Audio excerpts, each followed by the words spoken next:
Alrighty, well, there is new data suggesting that the housing market is suffering a double-dip price collapse, and home values have now tumbled worse than they did during the Great Depression, and yet there's reason to see the glass as half full. Well, here now is Rich DeSalvo. He's former managing director at Morgan Stanley and now the CEO of Richard DeSalvo Consulting. All right, Rich, good to see you. Nice to see you also. But I need you to start with this whole glass half full premise. How do we see it? Okay, first of all, if you look at the housing market, we can sit there and we can share all the lousy numbers in terms of 1.5 million vacant homes, and a third of the people out there, their mortgages are so-called underwater, right, meaning that they owe more than the actual balance of the mortgage. You can look at that and you can be a victim in life, or you can actually be a victor. And if I'm a buyer, it is absolutely the time right now to get that shopping bag and to go buy yourself a home. Okay, and I'd like to beg to differ and not call those people victims, because guess what? It's not their fault that we're talking about 30% of the homeowners who can't afford those homes that are upside down you're talking about. Mm-hmm. What advice do you have for them? They can't sell it. It's kind of worth less than their mortgage. What do they do? Okay, it's an interesting point, because I will tell you, contractual, let's answer from a legal perspective. Contractually, they really can walk away from the home if they choose to, because they can legally, it's a contract, and they can simply not pay it if they want to. So, but isn't that foreclosure? It goes into foreclosure. Yes, they can foreclose. Up your credit, right? Well, it does, but you risk foreclosure, but you can legally walk away from the home.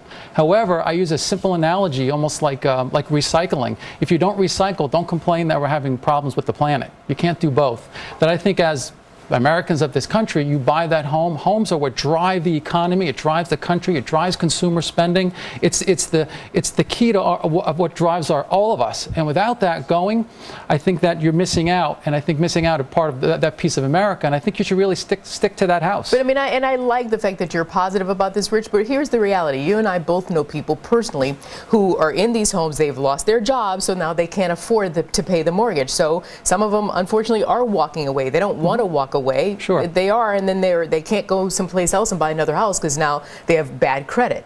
Then the answer is they rent. Remember, home ownership, right, is it's not a right, it's a privilege. And at certain times, if you can't afford, there's no shame in that. Mm-hmm. Now, it's interesting because rental prices have actually gone up quite a bit now because so many people can't afford homes. Right. And life isn't linear. I get to buy a house, then I get to buy a bigger house, and then I get to buy the really big house. Yeah. Maybe if I have to take a step back and have a drop or a V in my life till I come back up, there's nothing wrong with that, right? Yeah, and there are people, actually, I was reading that there are people who can afford to purchase, but they're choosing to rent because they're waiting a little while until things settle. Yeah, so you bring up a very interesting point. How long do you wait?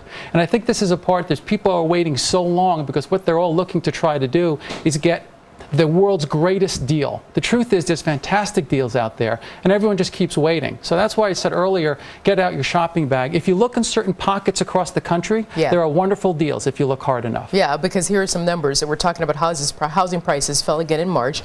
Prices now at 33% below the 2006 peak, back at the level last seen in the third quarter of 2002 nationally. But of course, as you mentioned, there are some places where it's actually worse. That's right. Then some of the think tanks are saying we haven't even hit rock bottom yet. So what does this mean, though, for the overall economy? Okay.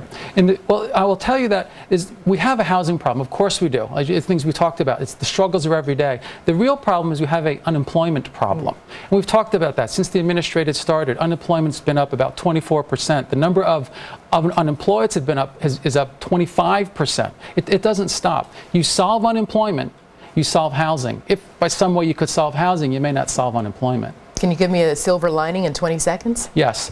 Cut taxes. There, I did it in 3. Okay, but we're not doing that. When you see all the things that are happening right now, that are going on, and all the trends that we know that's happening, you can't spend yourself out of a recession via a stimulus. I'll call that the quiet thunder. Okay. Doesn't work. All right. So you started out as a former managing director at Morgan Stanley, here to advise us on housing, and then you turned into a presidential candidate and a turn on me. But well, there you are. I couldn't help it. Rich DeSalvo, thank you very much for visiting us here on this Saturday. All right. You got it. Okay.